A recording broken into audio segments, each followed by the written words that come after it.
Hey, you all, I know it's been a long time. It's been a couple of months. In that time, I did a big move. So I needed some time to be able to settle in and fix up the place where I was living. And then I had to rethink about how I'm going to do everything. But in the meantime, the handful of videos that I posted did so well, which really goes to show that you guys really love this stuff. And I felt so gratified that you all wanted more. So here we go. We're going to have some more. We're going to go over some kinesiology questions, just like I did in that last really popular video about kinesiology. In the future, I have plans to work on a video for client assessment. We're going to do some muscles. We're going to go over some muscles with their actions and their origin and insertion. So keep an eye out for those videos. I'm going to start cranking them out on a regular basis again, now that I've created a little bit more sustainability in my life. I'm still working on my practice full time, and things are going really well with that.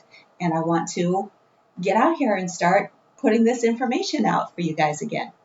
So let's just go ahead and get started. More kinesiology questions and answers. I'm just going to be clicking over here and going through my slideshow as I'm talking. So what I wanted to start out with first is, why the heck am I doing this for you guys? Why am I creating these videos? Because obviously I'm not getting paid for it, at least not yet. And that is, the fact is that I love the lifestyle. That's what got me into massage therapy in the first place, is because I wanted to have the lifestyle that was connected with becoming a licensed massage therapist. And that is being able to create my own schedule, being paid well for doing intuitive physical work. Because honestly, I've got a little bit of ADHD. It's really hard for me to sit still. I need to be fully engaged mentally and physically in something, or I just can't show up. I cannot get myself to show up unless I absolutely love it. So I'm able to take plenty of time to do other activities too, so I don't have burnout. I can control every aspect of my life when it comes to the work that I do. That's why I wanted to become a massage therapist. And there's so much room for more massage therapists to be able to get out there and heal people, put your hands on people. I have seen firsthand how the benefits that people get, our clients get from massage therapy, that cascades to all other areas of their lives. Now, I'm not telling them, because it's outside of my scope, I'm not telling them how massage therapy is going to help them with their relationship, but it does, okay? It does. It affects so many aspects of people's lives if they're able to get massage therapy on a regular basis. Even one session makes a huge difference. What else do I want to say? I'm going to probably fill in more ideas about why it's so important, but why it's so important to get massage therapists out there, and why it's so important for you to pass the MBLEx so that you can be a massage therapist. Oh yeah, the other thing I wanted to say was that illicit massage therapy is still a thing. I get confronted with it all the time. I get asked about it. I get invitations to participate in it all the time. And the more licensed massage therapists that are out there, the less it becomes a thing. The more respected the field becomes, the more people can get healing that they need, instead of having the stigma of going to a massage therapist. Okay, so what we're going to do in this webinar, already 4 minutes in, what we're going to do in this webinar is I'm going to go over some MBLEx style questions. That is like asking the question, multiple choices for what the potential answer could be.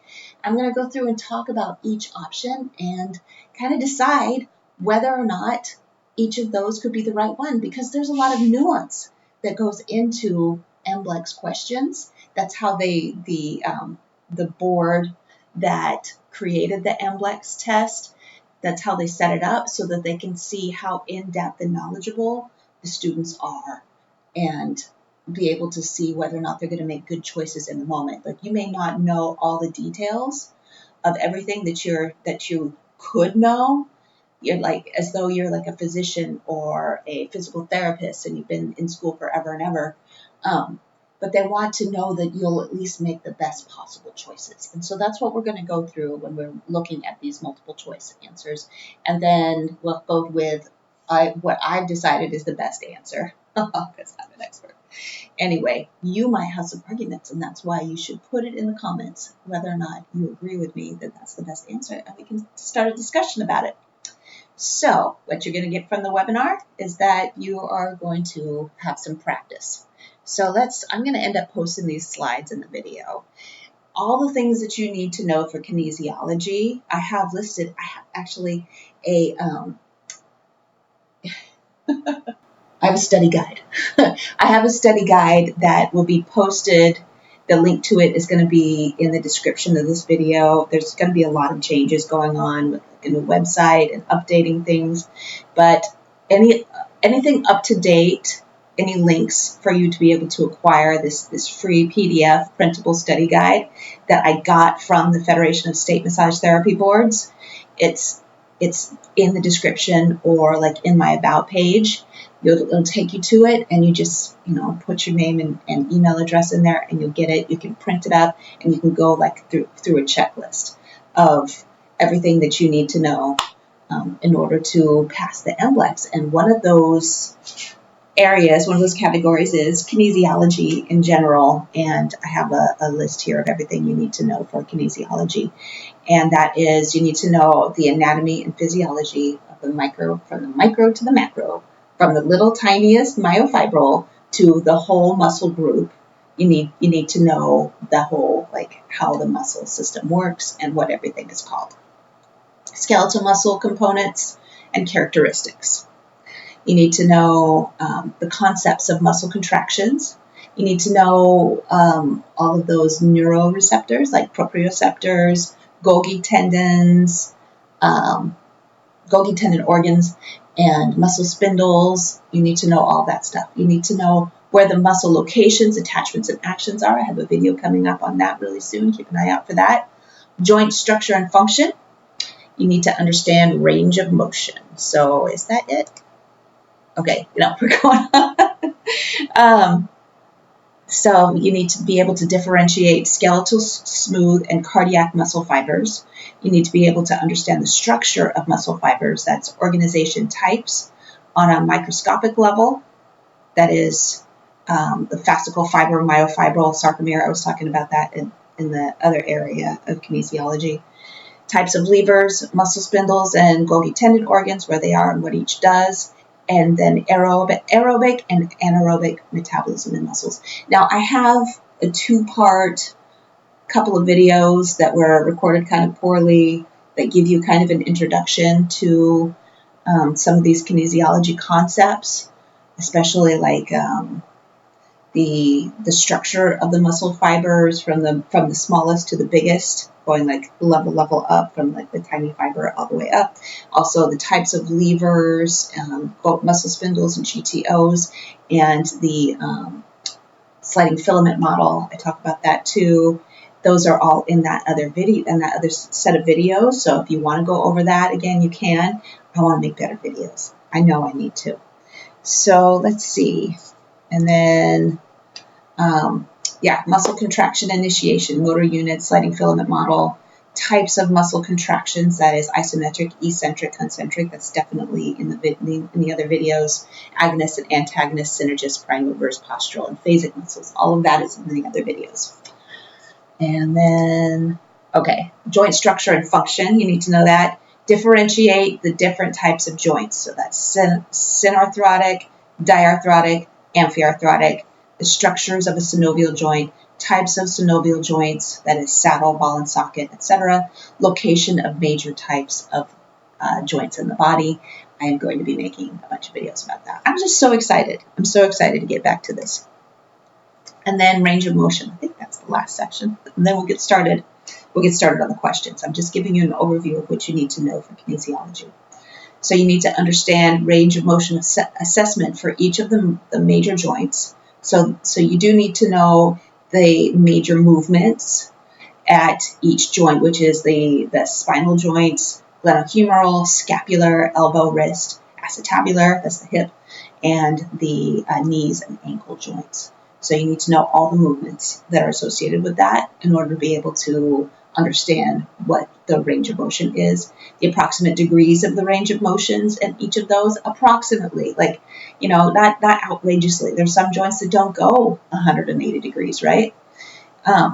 So the types of tests, active, passive, and resisted range of motion, what each type of assessment means if they're shown to be positive, right? Okay, so now we're going to go on to the questions. That was just an overview of everything that you're supposed to know for kinesiology in general. So that's what I'm basing this set of questions that I've created on. So first question, are you ready? Which of the following muscles initiates walking? We have A, gluteus maximus. We're talking about initiating walking. Gluteus maximus, iliopsoas, quadriceps femoris, or hamstrings. Initiates walking, right? So I'm going to stand up here and I'm going to start walking, right? What am I doing? What am I doing when I start walking? I'm lifting my leg up. Does glute max help you to lift your leg in a hip flexion kind of way? Does it help you to flex your hip? Flex your leg at the hip? Does it? It helps you to extend your leg to your hip, so it can't be glute max. I'm going to skip iliopsoas because I think it's the right answer. Quadriceps femoris, that's this one right here. It goes from the knee up to the ASIS. I'm going to go over this when I do the legs. And it helps you to extend your knee, right? Quadriceps femoris helps you to extend your knee. And then we have the hamstrings back here, which, it is part of walking. This is part of walking. This is part of walking. And this is part of walking. Those are all part of it. But what's the first thing you do when you're starting to walk is you're lifting your leg. We have our iliopsoas. It's so funny, I have an iliopsoas right here. Boo, boo, boo, boo, boo. It wraps over and attaches on the inside of the femur and helps you to lift your leg to initiate walking. Okay, so I admit it. I created these slides, I created these questions, and so, yeah, I know the answer. But the thing is, I created this slideshow a month ago, so I don't remember all the answers, but I think it is iliopsoas. So let's check it out. Boom, boom. Okay, so the iliopsoas is made out of psoas major, minor, and the iliacus, and it helps to flex the hip and lift the leg. All right. Initiating movement. Look at this these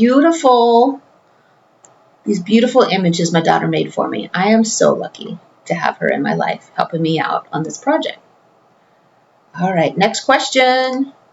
What type of muscle contraction occurs in the deltoid during a static hold of a lateral arm raise? Imagine getting thrown this question on the MBLEx. That's a lot of information. So let's just go through and read it one step at a time. What type of muscle contraction? A kind of muscle contraction. And we're looking at our choices here. We got concentric, eccentric, isometric, and elastic.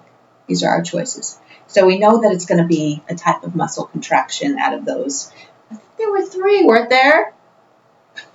3 choices, 3 different kinds of muscle contractions, okay? So which of those 3? Because one of them, it just doesn't make sense at all in the deltoid. Where's your deltoid? It's right here on the lateral part of your upper arm of your shoulder, right? Static hold of a lateral arm raise. So if you're going to raise your arm laterally and you're going to hold it statically, that means staying in place. What kind of muscle contraction is that? So a concentric contraction, catch me if I'm wrong here, because I'm not looking at my notes. A concentric contraction is where you're actually being active, contracting it, shortening the muscle. An eccentric contraction is where you're lengthening the muscle but contracting it at the same time. And I remember that. The way that I remember what eccentric is, because it's spelled like eccentric, and like what a weirdo to be contracting and dragging it out at the same time, right? It's so eccentric to do that. And then isometric, I always remember isometric because I remember a boyfriend of mine talking about how an exercise in the Russian military or the Soviet military was to just stand there holding books because they were too poor to have like actual weights. But they were like, we have books everywhere. So like they're like holding these heavy books to strengthen their arms. So isometric, I remember it being a static hold. And that's why I think that a static hold of a lateral arm raise, the answer would be isometric. C, isometric. Let's see if it's correct. Boop. Yeah. Holding a lateral arm raise in a fixed position engages the deltoid isometrically. All right, and then I'm gonna like zoom in so I can look at it. Yeah, isometric is a static hold. Concentric is shortening the muscle. And eccentric is lengthening while still holding the muscle. Okay, so adjust that. And what's the next thing? What type of muscle contraction occurs? Oh, I already read that. I'm going to start on the next one. But how would a massage therapist passively stretch a client's hip flexors? How would a massage therapist passively stretch a client's hip flexors? So is that passive for you? Or is that passive for you as a therapist? Like you're not doing anything, you're just like, hey, stretch it. Or they're being passive while you're doing the work. I think it's the lateral. I think this question is asking the lateral. They're laying still and you're doing the work. So how would you stretch a client's hip flexors? So client's hip flexors. Hip flexors. Where are the hip flexors? We were just talking about hip flexors, weren't we? The iliopsoas is a hip flexor, right?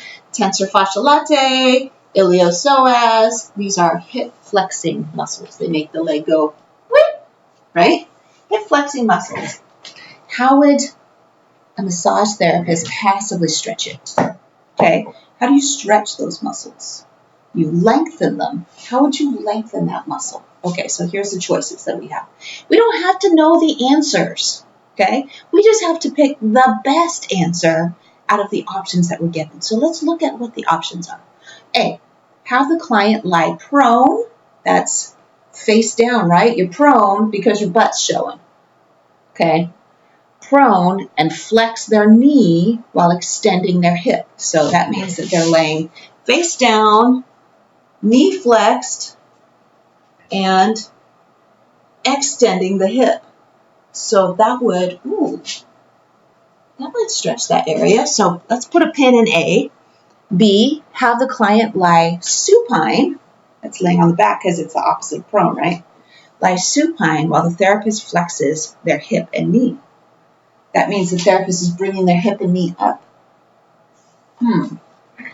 That, if you're flexing it, that's not stretching, passively stretching, right? The hip flexors. C, have the client lie supine, that's laying on their back, with one leg hanging off the table, while the other leg is flexed toward the chest. I've done that before. So like bringing one leg up and you got one leg hanging off the table. That seems like it could do a good flex stretch too. Have the client sit upright while the therapist extends their knee. That doesn't seem right at all. So I think D is not good. B is not good. So it would be either A or C. And here we are in a dilemma. Which is going to make the better stretch for a hip flexor? Prone, flex their knee, and bring their hip up. That sounds like a lot of work. And then C, one leg hanging off the table while the other leg is flexed toward the chest. It seems to be the least work for you. So I would choose, with the nuances that the Federation of State Massage Therapy Boards are looking for, they're really looking for how, like what the best option is for work for the client, how much effort it's going to take for the client, and they're also looking at how much effort it's going to take for you. So how smart are you about this? I'm going to go with C because it seems like it's an easier way to do it. Let's find out. What does it say? C! Yay! It's been a while since I made these slides. Have the client lie supine with one leg hanging off the table.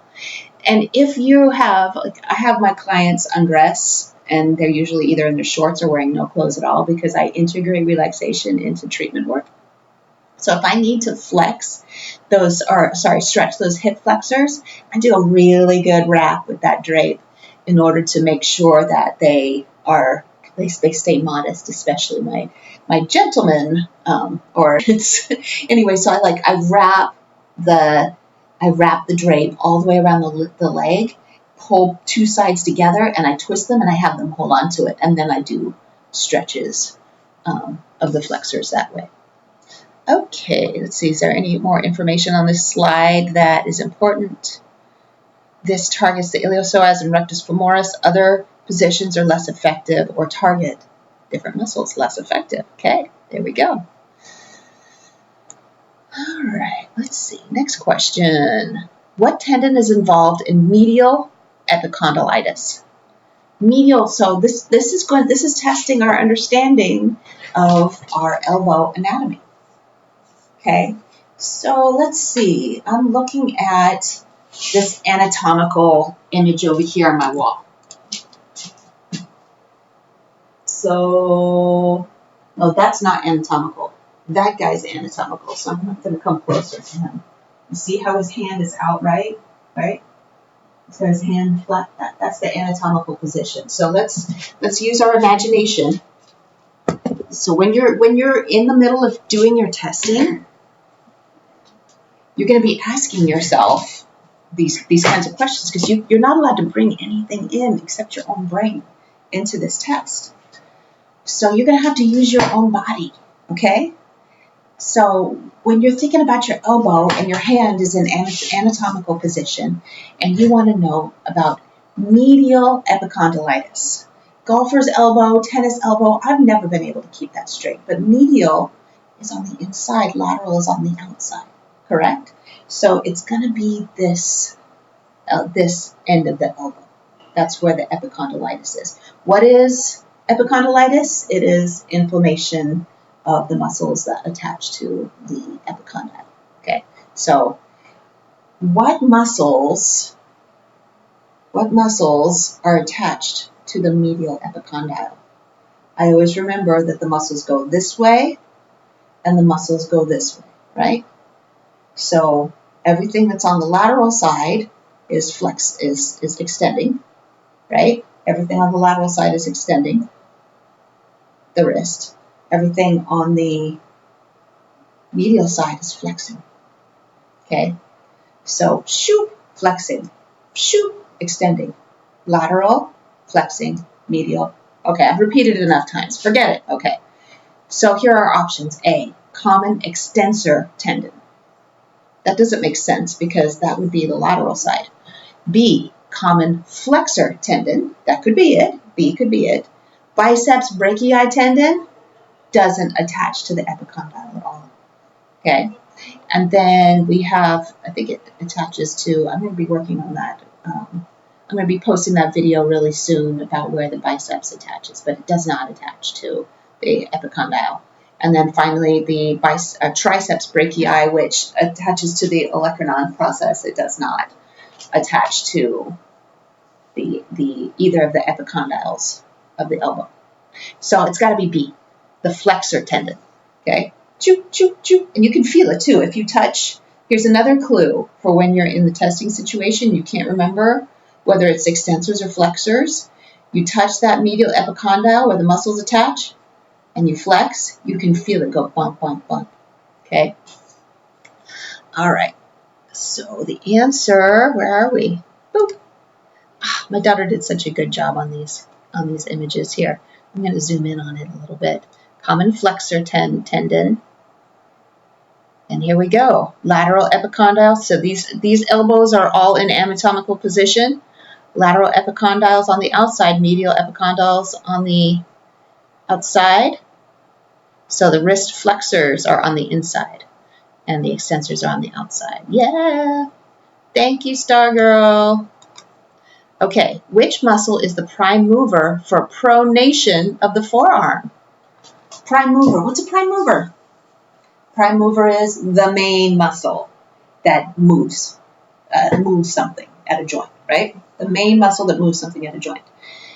Pronation of the forearm. Do you have a system for helping you to remember pronation and supination of the forearm? When I'm holding the soup, I'm in supination. When I'm spilling the soup, I'm in pronation. Okay? The prime mover for pronation of the forearm. What muscle am I using when I turn this over? I can kind of feel it, right? So here are our choices. A, pronator quadratus. B, flexor carpi radialis. C, palmaris longus.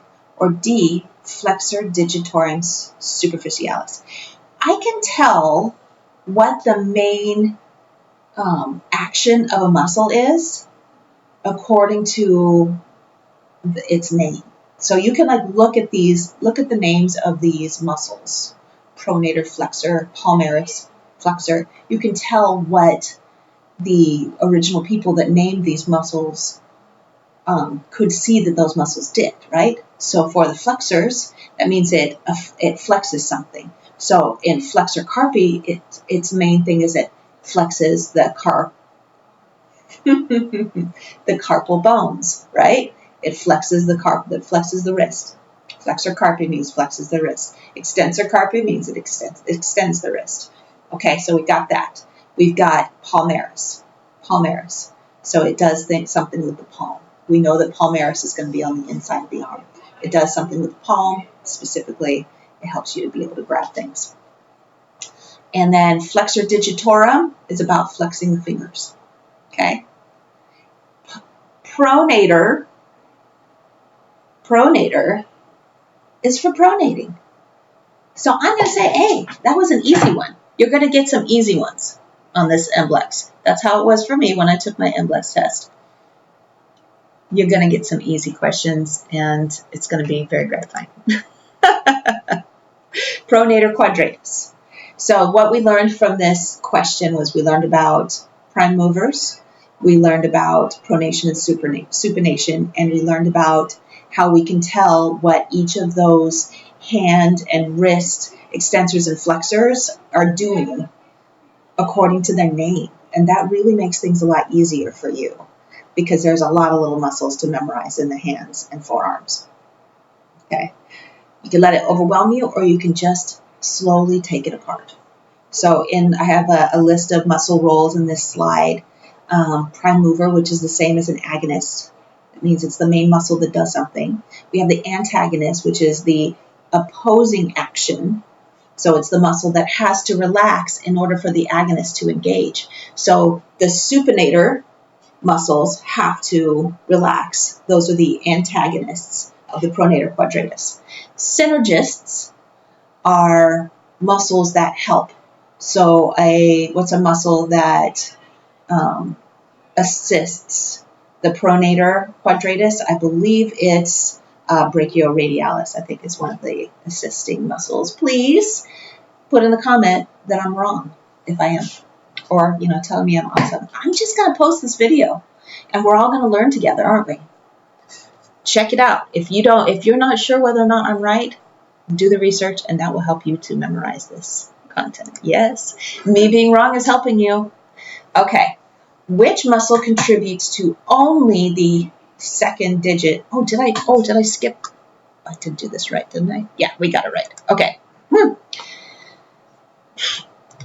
Okay, which muscle contributes to only the extension of the second digit at the metacarpophalangeal joint? That is a mouthful.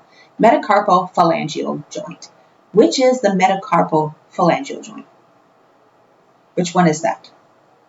We have the carpals, right? Carpals here. We have the metacarpals, which are these things. And then we have the phalanges, which is the fingers. Okay, so that's these joints right here, which contributes to only the extension. It's not that one. So which one's first? Number one. Which one's first? Okay, number one is the thumb. We're going to do a European style. Number one is the thumb. Number two. Boop, boop, boop, boop, boop. It's not this one. Sorry. So which Which muscle contributes only to that one?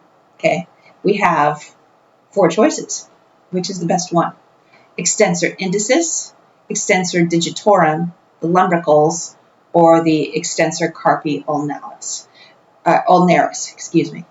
So D, extensor carpi ulnaris, we know only extends the wrist. That's its main job, is extending the wrist. So that one's out. Lumbricals are between all the muscles. They help you do this and this and this, right? So we know it's not the lumbricals. Those are those little tiny muscles that are in between the fingers. And then extensor digitorum, we know extends, it goes back here, right? We know it extends all 4 fingers. It goes through all of them. Palmaris is on this side, extensor digitorum is on this side. Okay, extends all of them. And so indus, which is your index finger because it's for indexing things, like back in the olden days, we had indexes, like card catalogs at the library. Do you remember this? Like, who remembers this? Put it in the comments. Indexes at the library, or we had phone numbers on this wheel, Rolodex, right? And we'd use our fingers. So this is what is going to help you to remember indices. It's the finger for indexing things, okay? Extensor indicis is only goes to the index finger. It doesn't go to the other ones, okay? So that's how that finger is able to do that, whereas if you only wanted to do this, you have to work really hard to hold your other fingers up. Or hold your fingers down, I mean. Okay, so I said A. Boop. Yep, that's right. First finger is the thumb. We're doing it European style, remember? First finger is not here. We don't go 1, 2, 3, 4. We go 1, 2, 3, 4, okay? We're being European. What did we learn? We learned about more anatomy, muscle anatomy of the hands, wrists, and arms. Okay. Next. Which of the following muscles acts as a synergist to the bicep brachii during elbow flexion? Elbow flexion, elbow extension is like this. Elbow flexion is where you decrease. Flexion is where you decrease the angle, okay? Extension is where you increase the angle. So you know it's this, so it's got to be some of these muscles here. So triceps, what are we looking for? Synergist. What does synergist mean? We were just talking about that. Muscles that work together to help each other, okay? So triceps brachii, we know, does extension, so it cannot be, it is an antagonist to bicep brachii. It's not a synergist. Brachialis is under the bicep. It's deep. It's deep to the biceps brachii, and it goes along that brachial region of the humerus, okay? And we know that it helps with flexion of the elbow. And then pronator teres is one of these muscles down here that helps to pronate the arm. So that's its main job is not, I mean, it might be a synergist. I don't know. I don't think it's the best answer. Okay, so no, it's not C because I know it's not the best answer, even though I'm not 100% positive. This is how you're going to answer these questions when you're in the testing scenario, is that you're going to be like, I know this other answer is better. I know brachialis is better than pronator teres, even if it is a synergist, right? And then we have the supinator, which turns your arm. Oh, pronating goes this way. Okay, and supinator goes this way. Pronators and supinators, I just don't think are the best choice compared to brachialis as a synergist for elbow flexion. So I'm going with brachialis. All right, let's get the answer. Brachialis. All right, so what is it? I have some explanation here. The triceps is an antagonist. The pronator teres assists in pronation, and the supinator aids in supination. Okay, let's see. Assists in flexing the forearm regardless of the hand position. So brachialis is going to help. Biceps brachii is going to, and brachialis are going to be flexing that arm whether you're in pronated or supinated position. Okay. Which movement describes turning the sole of the foot inward? All right. And we have some choices here. Inward. Sole of the foot, inward, okay? inversion. B is eversion. Excuse me. C is plantar flexion, and D is dorsiflexion. I'm going to go through and show you what I know. Okay. Hey, this is all my stuff. Okay, come on over here. Let me show you my foot. Okay, so here's my foot. And when I invert my foot, I'm turning it inward. Turning the sole of my foot is going shoop. And when I evert, the sole of my foot is going outward. Everting, okay, compared to the inside of my leg, it's everting. And then when I plantar flex, I'm planting my foot on the gas pedal. And when I dorsiflex, I'm taking my foot off the gas pedal. So that's me going through the movements for you. You're welcome. So turning the sole of the foot inward, I'm going to go with inversion. There are some easy questions in here, aren't there? Okay, inversion. All right, and there's beautiful diagram that my daughter created. I was there with her while she 3D did this. She's so great at graphic design. I'm super lucky. If you need help with anything, reach out to me and I will tell her that you need to pay her for that. Okay. What is a muscle spasm? This is under kinesiology questions, right? A chronic condition where muscles weaken over time. B, a sudden involuntary contraction of a muscle group a sudden involuntary contraction of a muscle or group of muscles. C, a complete tear in a muscle fiber. D, a condition caused by nerve damage leading to muscle atrophy. Excuse me, I'm going to scratch my nose. Tickle, tickle. Okay, muscle spasm can't be any kind of nerve damage thing, or else it would have neuro in the name of the pathology, right? A complete tear in a muscle fiber would be like a, what do they call that? Strain. It would be a strain. A tear in a muscle fiber is a strain because it's a T. Okay, muscle or tendon, it's a strain. It's a sprain if it's a ligament. Okay, so it can't be C. Okay, a sudden involuntary contraction of a muscle or group of muscles. That makes more sense to me when I think of a muscle like spasming, right? And then A, chronic condition where the muscles weaken. Both of these, muscles weakening and muscle atrophy, are not necessarily associated with muscle spasm. So I'm going with B, and I'm sure you would as well. And then we're going to look at this. What does it say? A sudden involuntary contraction of a muscle or group of muscles. Okay. And then I have a little image that my daughter created of a myofibril, the contractile part of the muscle. She created this. This is so great. Muscle spasms are usually caused by overuse, dehydration, or electrolyte imbalance. And it's very brief. It's very painful, but it's very brief. It's not a chronic condition. Just a spasm is not a chronic thing. You could have a series of spasms because of chronic systemic, malnutrition, something like that. You could have a chronic systemic issue, but it's not a chronic issue and it's on its own. So the answer would be B. And then what's really cool is that she created the image so that you could see the actin and myosin constituents of the motor unit, what it looks like when it's relaxed and what it looks like when it's contracted. And so I'm going to be using that a lot more.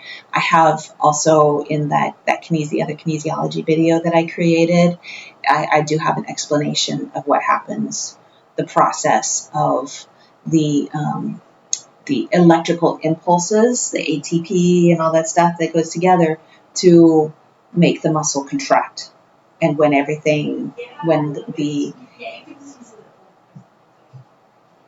the electrical impulses stop, when the chemical cascade stops, everything relaxes again.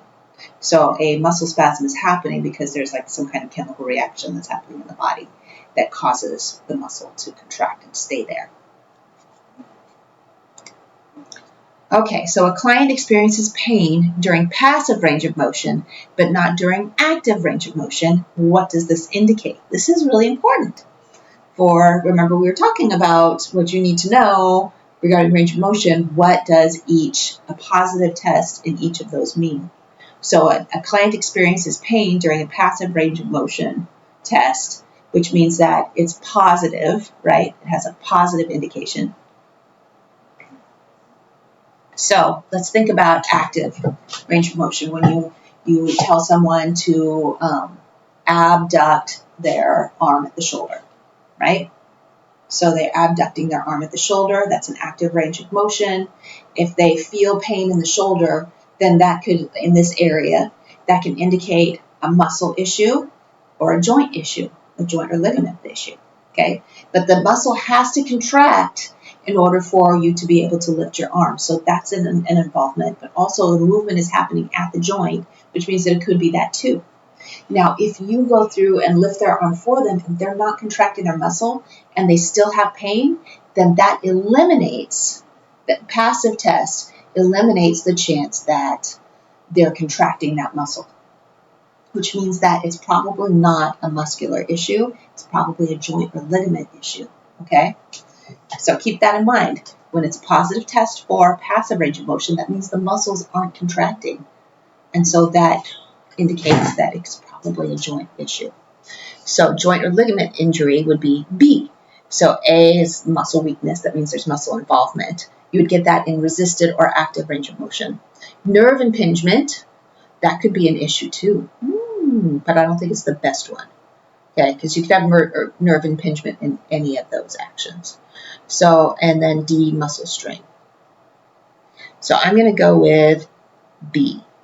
Okay. All right, B, joint or ligament injury. You can argue with me about that in the comments. We can talk about it and decide what answer we like best. So I have a list here of what I just talked about, the testing guidelines, pain during each of those, the positive testing during each of those kinds of range of motion or what they mean. Okay.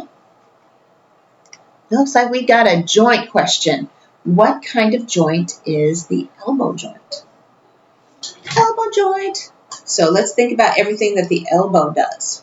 So it flexes and extends. That's pretty much it, right? We've got some choices here. We got the saddle joint, and I have an image here of the different choices, but you're not going to get these images. It's really unlikely that you're going to get these images on the test. The saddle joint looks like it goes a few different ways. It doesn't just flex and extend. It doesn't just have two planes that it goes in, or one plane that it moves in, right? And then we have the pivot joint, which looks like it swivels around. And that's not what the elbow does. If there's a swivel, it's happening at the glenohumeral joint. It's not happening at the elbow joint, okay? And then we have the hinge joint, which is just doing that one plane of movement, flexion and extension, and then ball and socket, which looks like it can rotate around. So that's not what the elbow does, okay? So this movement is coming from the shoulder. This movement, if you just hold that steady, you can do that. That's not happening at the elbow joint, though. That's happening in where the ulnus and radius are twisting, okay? So I'm going with hinge joint. Yeah, I'm so good. Yeah, I know, I wrote it. Okay, so saddle joints allow biaxial movement on two axes. This is the terminology we're looking for. Pivot joints allow rotation, like the atlantoaxial joint, right? And the ball and socket joint allow joints in multiple planes. Oh, goodness, we're getting toward the end. Hang in there. When the quadriceps femoris group is acting as the antagonist, I'm going to read this again. When the quadriceps femoris group is acting as the agonist, what movement is occurring? I'm going to fix this. When the quads, I'm going to take out femoris because that's the actual muscle. When the quadriceps group is acting as the agonist, what movement is occurring? Okay. When the quadriceps group is acting as the agonist, what movement is occurring? Okay, what do quads do? Where are the quads? It's on the legs. Sometimes I get confused and I misspeak and I call the hams the quads and the quads the hams. But these are the quads because there's 4 muscles. The hams are about hanging meat by the gross. Anyway, so it would be the other one. So what do these muscles do? It's not their primary use, but they can flex the hip. The other thing that they do is they flex the knee. Okay, I'm sorry. Extend the knee because they contract. These muscles contract. Okay, and then the hams contract and they extend the knee. Get this right. The hams contract and they flex the knee. The quads contract and they extend the knee. Okay. When they are being the agonist, remember that we were talking about agonists, antagonists, synergists, prime movers. Agonist is the same as prime mover, so they're extending the knee. That would be B, not hip, because that's not their primary thing that they do. So let's see what it says. Knee extension, okay. What are the 4 muscles that are in the quads? Rectus femoris, vastus lateralis, vastus medialis, and vastus intermedius. Okay, and it straightens the leg at the knee joint. Ooh, we're going to do the same thing, but we're going to flip it for the next question. When the hamstrings are acting as the antagonist, what movement is occurring? Wrap your head around that. Let's read it carefully. When the hamstrings, where are the hamstrings? Back of the legs, okay, are the antagonist, what movement is occurring? It's the opposite. The knee is extending. What is the movement of the hamstrings? What do they do? What is their main function? Flexing the knee, bending your knee. That's what the hamstrings do. They bend your knee. Do this when you're taking your test. Read the question carefully and do the action with your body. Because there's no rules against that. And I did the action. I was sitting in my chair and I was like, hamstrings, engage my hamstrings. Oh yeah, knee flexion, right? So when they're the antagonist, that means they have to relax to allow the opposite muscle to engage, which is the quads. Knee extension. Let's see the answer. Knee extension. So the hamstrings, what are the muscles that are involved with the hamstrings? Biceps femoris, semitendinosus, and semimembranosus. They act as antagonists during the extension. Okay. And then, one more question. Okay. What is the correct pathway for a stimulus to cause a voluntary muscle contraction? This is something you need to know for kinesiology. Unfortunately, we need to know the neurological pathways for muscle contraction. Fortunately, it's easy. Okay.